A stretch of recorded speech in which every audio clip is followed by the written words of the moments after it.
Hey, what's going on, guys? I'm bringing another Berserk related video today, but today I want to try something a little bit different. Now, almost about a year ago, I bought a game called Baldur's Gate. Baldur's Gate 3 specifically for the PS5. And I'm sure a lot of you are aware of this game, considering the fact that it won Game of the Year and had the best voice actor of the year as well. I mean, I love the game so much that I put over 350 hours in the game, got every single achievement, including the one in which you gotta beat the game in honor mode, and yeah, I went through the game at least 5 times over. I just loved every facet of the game. It enthralled me from beginning to end, and it's just, there's so much to explore and so much world building and so many fun battles and mechanics and situations. I just loved everything about it. It was an absolutely fantastic game and is easily one of my top 3 games of all time. Now, prior to coming into Baldur's Gate 3, I had little to no experience with the Dungeons & Dragons universe. I knew of it, I knew people that played it, but in terms of like the rules and the mechanics and like, I had no idea how complex it was. And the character's morality is really important because it plays a huge part in how they make certain decisions inside that universe.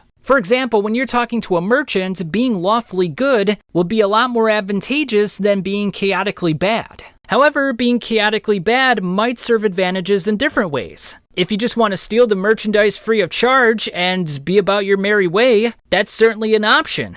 Now you may be wondering to yourself, well, that's all well and good, and I understand Baldur's Gate 3 is a really fun game, but how does it fit into the Berserk universe? In all honesty, it doesn't fit within the Berserk universe. There's really no similarities. However, what I wanted to do specifically was I wanted to take that morality chart that I was talking about and use it as a template for the Berserk universe. So my whole intention is to go arc by arc, taking characters within those arcs and fitting it within this chart here. Now, it's not going to be a perfect representation of that character because, as we know, Kentaro Miura was very layered with his characters. So to pigeonhole a character under one aspect on the chart is a bit disingenuous. However, I think we can make some reasonable assumptions that even though someone may not be chaotically bad all the time, that's sort of the core aspect of their personality. Now, obviously, this is going to change for certain characters throughout the arcs. For example, Guts is quite a bit different from the Black Swordsman arc than he is compared to the Fantasia arc, and you'll see that represented within the chart. But anyway, I feel like I've given enough of an introduction, so let's get started with the morality chart with the Black Swordsman arc. Alright, so first up we got Lawful Good, and that's going to be for Teresa. Now, this was kind of a tricky one for the Black Swordsman arc. There wasn't really a character that fit perfectly within this, but I thought Teresa was the best fit.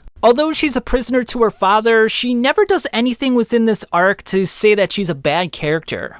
She's existing within the confines of the law itself and is doing nothing bad or reprehensible. Now you might say to yourself, well, at the very end of the Black Swordsman arc, she wants to kill Guts, but let's keep in mind that Guts did just kill her father. Granted, Guts was merely doing it as a form of self-defense. I mean, he had no other choice in the matter, but from Teresa's perspective, she didn't do anything wrong. Her mother and her father were taken away from her. She just saw the most traumatic thing in her life, and you know, she got a little pissed off by it. And if we're gonna go specifically by the law, I mean, if someone just murdered your father, they should be punished for that, right? So, I mean, there's nothing to say that Teresa's a bad moral character, and she's existing within the laws themselves. She's not doing anything outside of that, so I would say that she's a lawfully good character. Alright, so for neutral good, we got Puck. Now, the thing that separates neutral good from lawful good is that you're willing to bend some of the rules and laws for your own benefit. Well, I really even shouldn't say for your own benefit, but just for what's right, what's morally right. So for example, when Guts was in prison, Puck was more than willing to break him out. Of course, this was against the law, but Guts was wrongfully imprisoned in the first place, so Puck was sort of subverting the law a little bit. He was bending the rules. Still a good character, but he's willing to bend the rules here and there. And then for the last one, we got chaotic good, and that would be Vargas. Now for this category, you're willing to do whatever it takes to get the good result. So think about Robin Hood stealing from the rich and giving to the poor, that kind of thing. And that's Vargas in a nutshell. He saw countless people get disfigured and maimed and killed by the Count, including his own family. He himself lost his skin and his limbs, and he was willing to do whatever it takes to get his revenge. And that even extended to the afterlife as well, because when that swirling vortex of souls took Count into the abyss, Vargas was the one dragging him in. Vargas was the one clenching onto his body with rage and darkness in his heart. So, good character because he wanted to do the right thing and get rid of the Count, but his means were a little bit ruthless. Alright, so for Lawful Neutral, we got Dull. Now, he was a minister for the Count, and he performed many executions for the Count. He would act as a public speaker for such events, and he did everything on behalf of the Count. Now, he didn't really do it because he was in favor of what the Count was doing, it was more so out of fear. So you can't really say he's doing the right thing here, he's acting according to the law, and you wouldn't really say that he's evil either because it's not like he's in favor of what the Count is doing, he's just doing it more so out of necessity, he doesn't want to be killed himself. So he's kind of stuck between a rock and a hard place, so I guess I would say he's more so in the middle.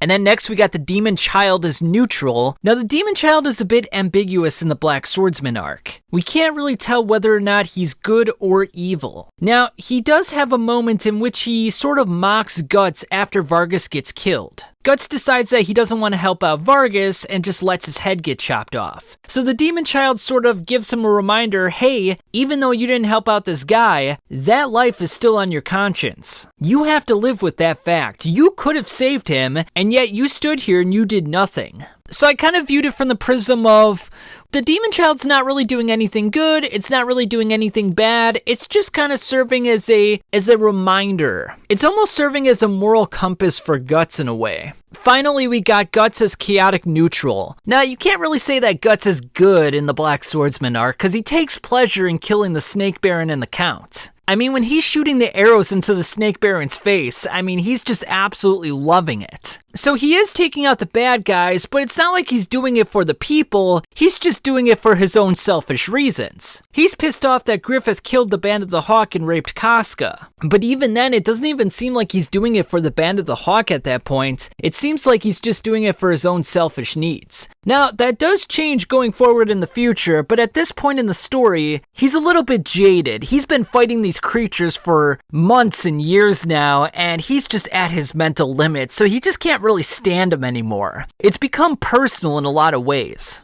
Alright, so for Lawful Evil, we got Zondark. This one's pretty self-explanatory. He's going after Guts, he's working under the Count, and he's just basically an evil dude. And he basically does what he's told, and he seems to take pleasure in it as well. Next up, we got Femto/Griffith as neutral evil. And plain and simple, Griffith is out for himself. He sheds no tears and feels no emotions for the people that he hurts or kills. He's after one thing and one thing only. He wants to achieve his kingdom, and he doesn't care who gets in his path on that road. If you're in his way, he's going to take you out, plain and simple. He's willing to upset the apple cart and overturn the entire system if it means achieving his dream. And then last up, we got Chaotic Evil, and that would be the Count. Now, you could have also put the Snake Baron in here as well. You know, both are very vicious, arbitrarily evil, they are unpredictable and violent. You know, violent for the sake of being violent, they're ruthless and brutal, they're just very evil and chaotic, and you just never know what their next move is going to be. And with that, we're on to the Golden Age arc. So for Lawful Good, we got Charlotte. She's part of the aristocracy, she's a good girl, she doesn't really do anything wrong, and really just stays within the laws themselves, doesn't really do anything out of the ordinary. Neutral Good, we got Casca. Now, she's a good character, but she's willing to do a few things here and there, you know, kill a couple soldiers, do whatever it takes to get in Griffith's good graces. Obviously, being a mercenary, you're going to do a few things here and there that are morally ambiguous, but for the most part, she's a good person.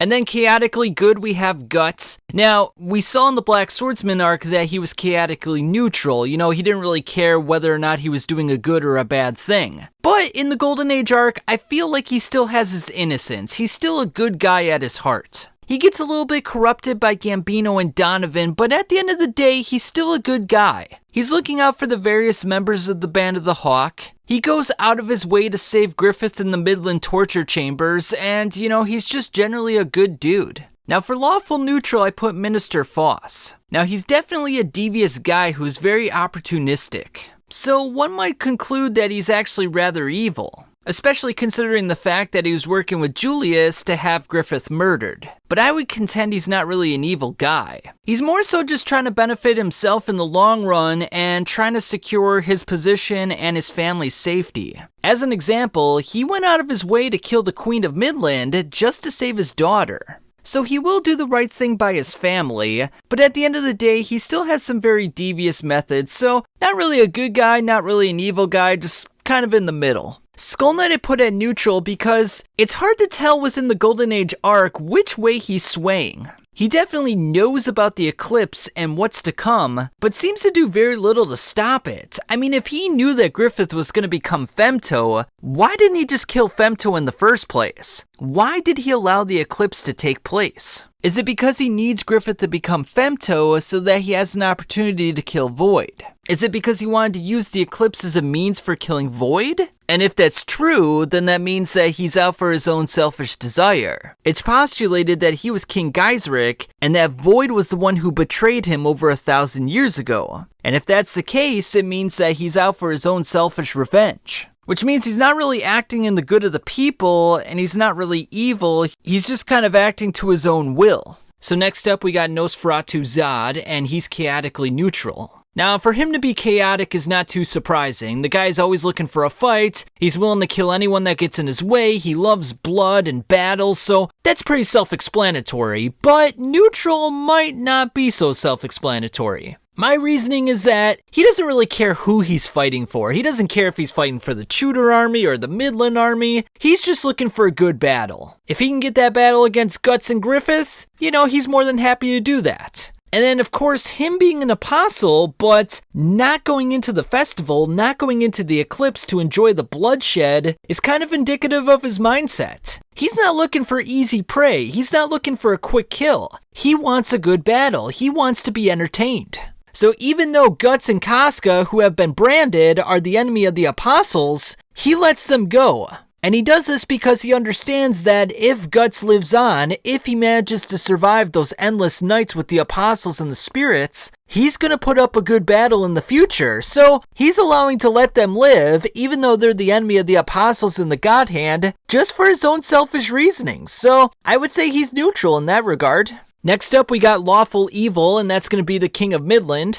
And although he seems like a pretty decent guy in the early chapters, the fact that he's willing to take advantage of his own daughter, Charlotte, when she's in a moment of sadness is pretty indicative of the fact that he's a pretty reprehensible guy. I mean, not only is that incest, but it's also pedophilia as well. So, I mean, pretty disgusting guy when you think about it. And the fact that he would torture Griffith and have a guy cut his tongue out and rip out his nails and his skin and just torture him for an entire year is, goddamn man, that's pretty brutal. Next up, we got Griffith/Femto as neutral evil. Now, of course, this is pretty self-explanatory. It's like the Black Swordsman arc. He's evil. He doesn't really care who gets in his way. He's going to do whatever it takes to achieve his dream. And then last up, we got chaotic evil, and that's going to be Wyald. Now, Wyald's the type of dude that will rape an entire village of women just for his own pleasure. Not only that, he'll maim the women, he'll desecrate their bodies, he'll use it as like a souvenir, a trophy if you will, so dude is just chaotically evil. I mean, there's no other way to put it. I mean, he is just grotesque in every regard. Alright, so now we're on to the Lost Children's chapters, and we got Serpico as Lawful Good. Now, Serpico works for the Holy Iron Chain Knights, and he carries out the deeds of the Holy See, so you might say, well, he's kind of an evil character, but I would say he's more so doing it just for the sake of Lady Farnese. And although we don't know it at the time, in a later flashback, we learn that he's mostly out just to protect her. So I feel like he's doing it for the right reasons. He's more so just doing it for Lady Farnese. If she wasn't there, if she wasn't part of the Holy Iron Chain Knights, he wouldn't be carrying out these deeds and looking for the Black Swordsman. Then we got Neutral Good, we got Jill. Just a good character, she doesn't really do anything evil. She thinks about becoming an elf with Rosine, but later decides, it's not for her. It looks pretty brutal and scary and sadistic, so she makes the right decision in that regard. And then Chaotic Good, we got Puck. Didn't really know where to put him. I thought, he kind of acts silly in this arc. He's a little bit loopy, and he's a good guy, so, where else can you put him? And then next up, we got Lawful Neutral. I put Lady Farnese. Now, one could make the case that she's lawful evil, especially when we see the flashback and given the fact that she was burning people and, taking joy in it, in fact. Yeah, pretty brutal stuff. However, I feel like she's a lost character. She's more so just doing it for her parents. She doesn't really have a place in life, and she's just looking for something to fill that void. And in the Lost Children's chapters, when she's chasing down Guts, all she's really got to go off of is the fact that any town that Guts goes to, everyone gets killed or maimed or brutalized. I mean, from her perspective, he just seems like this ruthless serial killer that's just going from town to town, so you really can't blame her for chasing him down. And then for neutral, we got Azan, the mustachioed knight. Yeah, again, he's working for the Holy Iron Chain Knights. Seems like a good, upstanding guy. You really can't say he does anything evil. You could even argue that he is a good guy, but I would say that he kind of manipulates Zepik for his own means, so, I wouldn't say he's necessarily good or evil. And then for the last one, we got chaotically neutral, and I put the various children that decide to turn into elves. Now, of course, in the Misty Valley, they were brutalizing and killing each other in a game that they called War. And they were also doing Rosine's bidding and going from town to town and killing the people inside. But as we later find out, all these elves were children, and I feel like Rosine probably manipulated these children, so they kind of didn't know the consequences of their actions. I mean, most of these children are probably 8, 9, 10 years old, so you kind of have to give them the moral benefit of the doubt in that regard.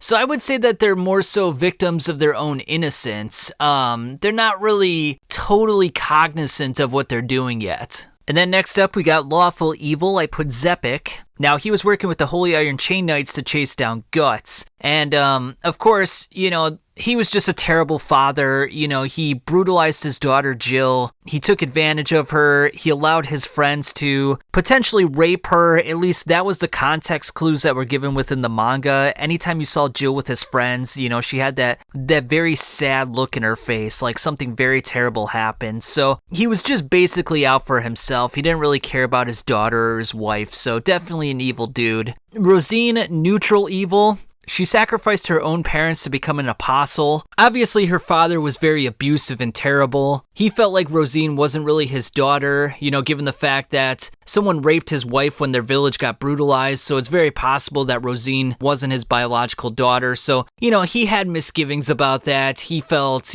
kind of betrayed in a way, so he took it out on her. But at the end of the day, Rosine was going from village to village, taking out all the adults. She was transforming adults into grotesque bug-like creatures. She was transforming kids into elves, and those elves were subsequently killing each other. So yeah, she's the victim of a very bad situation, but, she made it exponentially worse by the end. And then, possibly shocking to a lot of people out there, but I put Guts as chaotically evil in this arc. And the reason being is that this is Guts' lowest point within the manga. He's become so jaded and cynical that he doesn't care what he does in this arc to accomplish his means. He uses a little boy in the village, I believe his name is Thomas, to lure out the elves. He uses Jill as a bargaining chip to protect himself from the other villagers, and by the end he has become so fixated and jaded on killing apostles that it looks like he's willing to kill Jill and Rosine in one fell swoop. Now again, it's his life or Rosine's life, so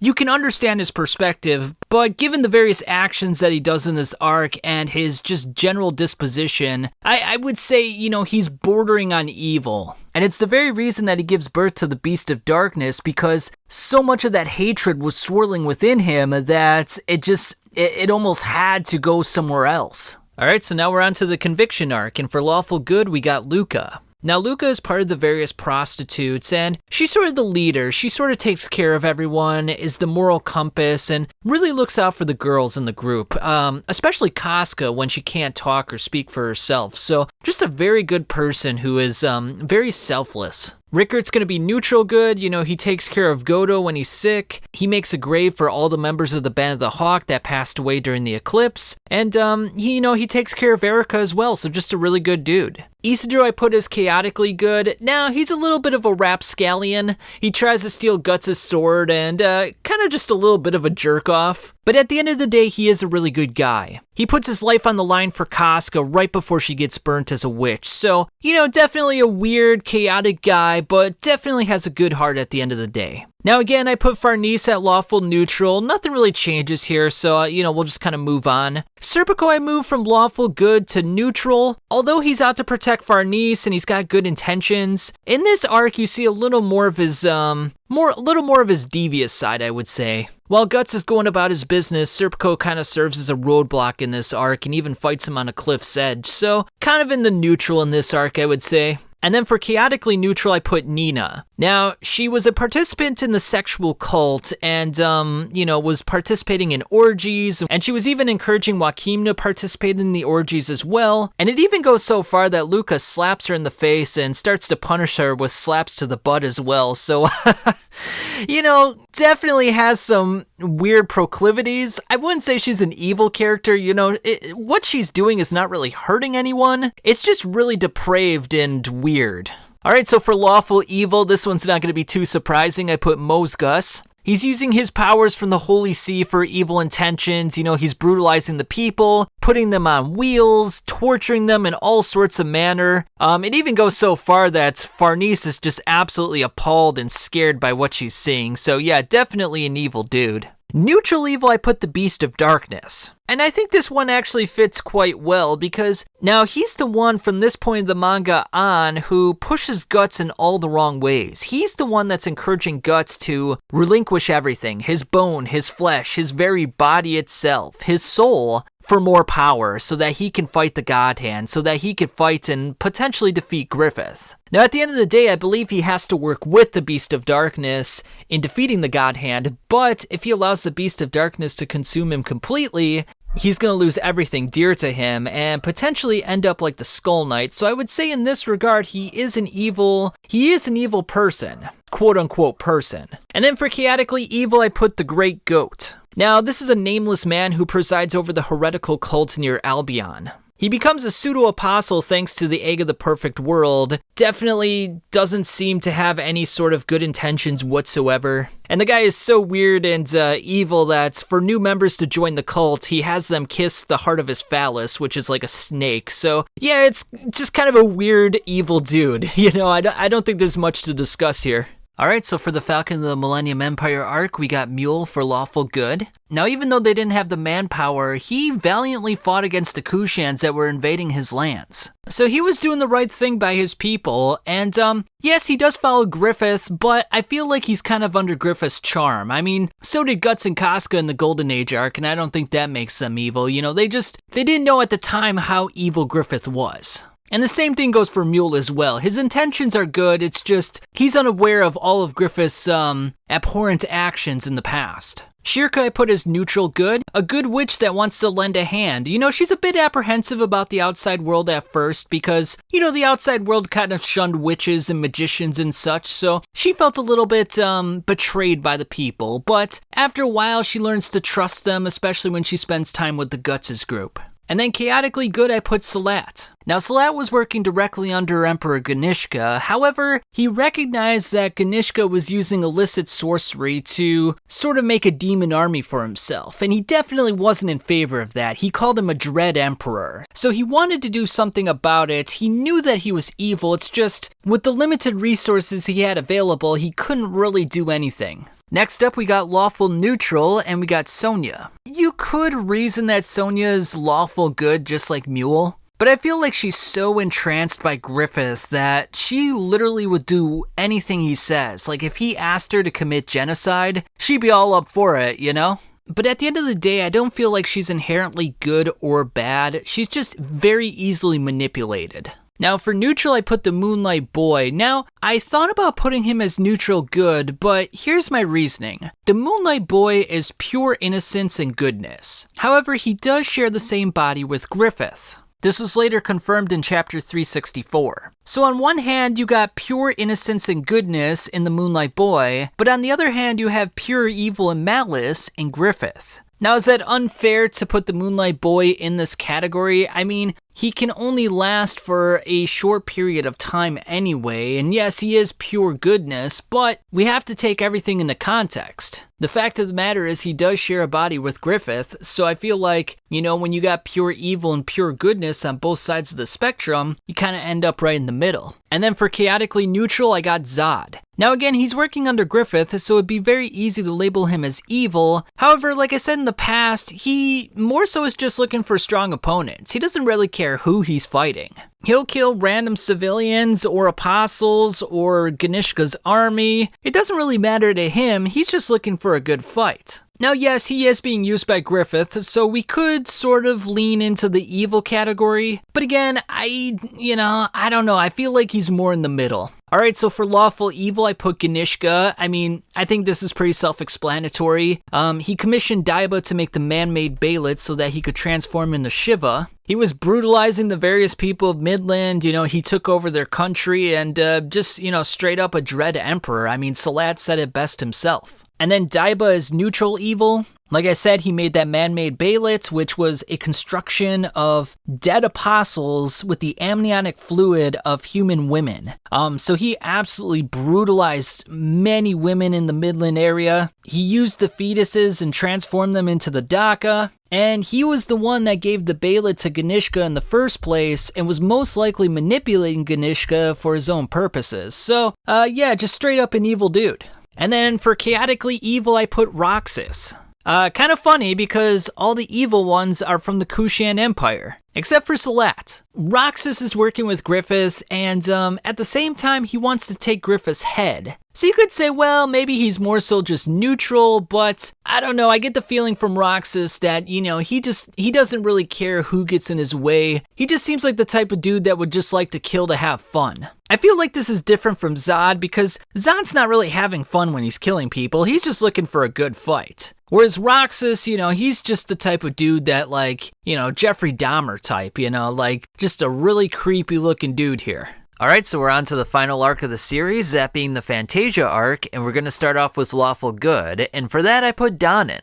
Now she's otherwise known as the Flowerstorm Monarch, i.e. the Queen of the Elves ruling over Elfhelm. Not only that, she styles herself as a mage and acts as an attendant for the elderly gurus. She's very modest, kind, and buoyant, and just has a lot of happiness and charm about her. The various magical creatures all seem to like her, and it just seems like a very tranquil environment. At least it was until Griffith got there. Alright, and then for neutral good, we got Cheech. Now, you may not remember this one. Cheech was a character that showed up only in 2 chapters, I believe. It was actually a flashback of Guts when he was a little bit younger. He was captured, he was in slavery, and he eventually got sent to jail. Now, he was injured, and he was scheduled to fight this one aristocrat's son. He wasn't given any food or medicine for his body, so he wasn't really in any shape to fight. However, Cheech used her powers to heal Guts. However, she did this to her own detriment, because by using her powers, the flower that attached her to the physical realm wilted away, and thus so did her spirit. So the fact that she willingly sacrificed herself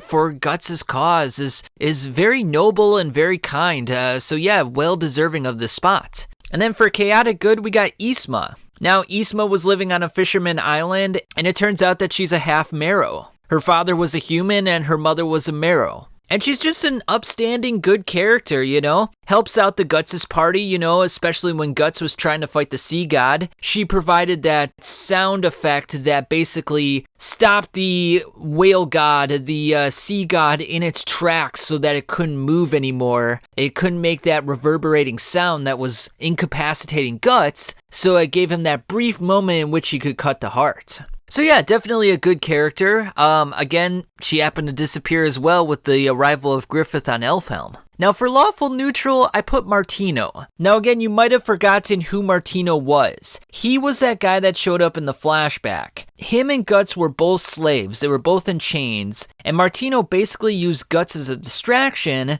so that he could escape himself. Now, on the surface, it would seem that this is kind of nefarious and maybe potentially evil. However, he would later return to the castle with various cavalry to free all the prisoners. So he did something, somewhat bad in the present to do something potentially very good in the future. Now, you could say that his aim wasn't in saving the prisoners, but it was just to, steal from the aristocrats, their money and their jewelry and such. But I got the feeling that he was somewhat of a good guy. And to be honest with you, you have to ask yourself a very hard question. If you were a slave, like a bona fide legitimate slave, wouldn't you do whatever it takes to make yourself free? Let's be honest, I think most of us would take that option. He's an old man and he didn't want to be worked to death.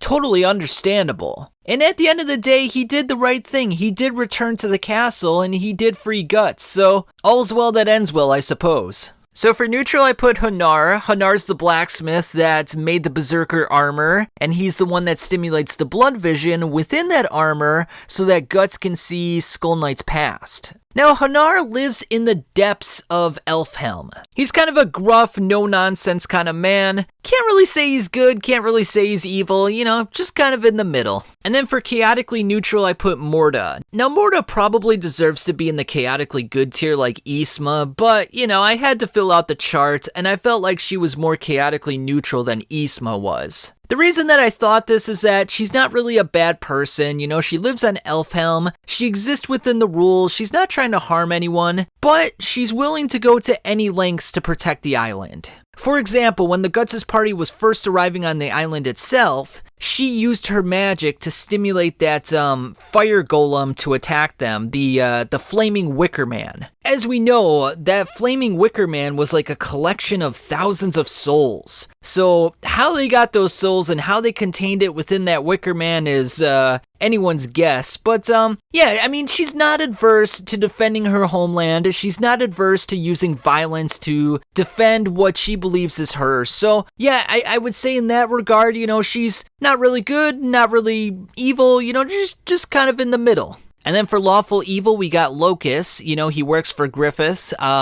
Basically rules with an iron fist. When he saw Rickard slap Griffith in the face, he got absolutely mad. He's totally in favor of Griffith's demon army. He's totally in favor of Griffith's vision of taking over the world. And it's very possible that he was the one who organized Roxas to attack Rickard in the dead of night. I know it's speculated that it was Griffith that did so, but me thinks that Griffith doesn't always get his hands dirty. He probably lets other people do that for him, just like he let Guts do the dirty work for him in the Golden Age arc. Obviously, he's with Griffith, so what else can we really say here? And then for neutral evil, I put the Sea God.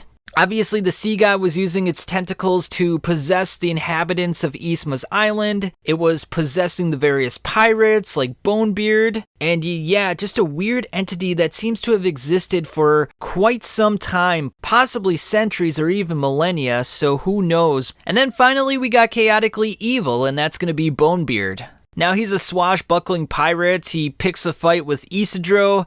He's going after the Guts' party, and he's just generally a douchebag, so what else can you say about him? But anyway, that is my list, guys. That is the moral alignment chart that I decided upon. Of course, this is all subjective, so if you guys have some opinions, if you guys think that I went wrong in some areas, please let me know in the comments. But yeah, I just tried to have some fun with this one. Try not to take it too seriously. I was just trying to check all the boxes. Obviously, there's some areas where there could have been 2 or 3 or 4 characters in one box, but I had to make those tough decisions. So anyway, thanks for watching the video, guys. Subscribe if you haven't already, and I'll catch you on the flip side.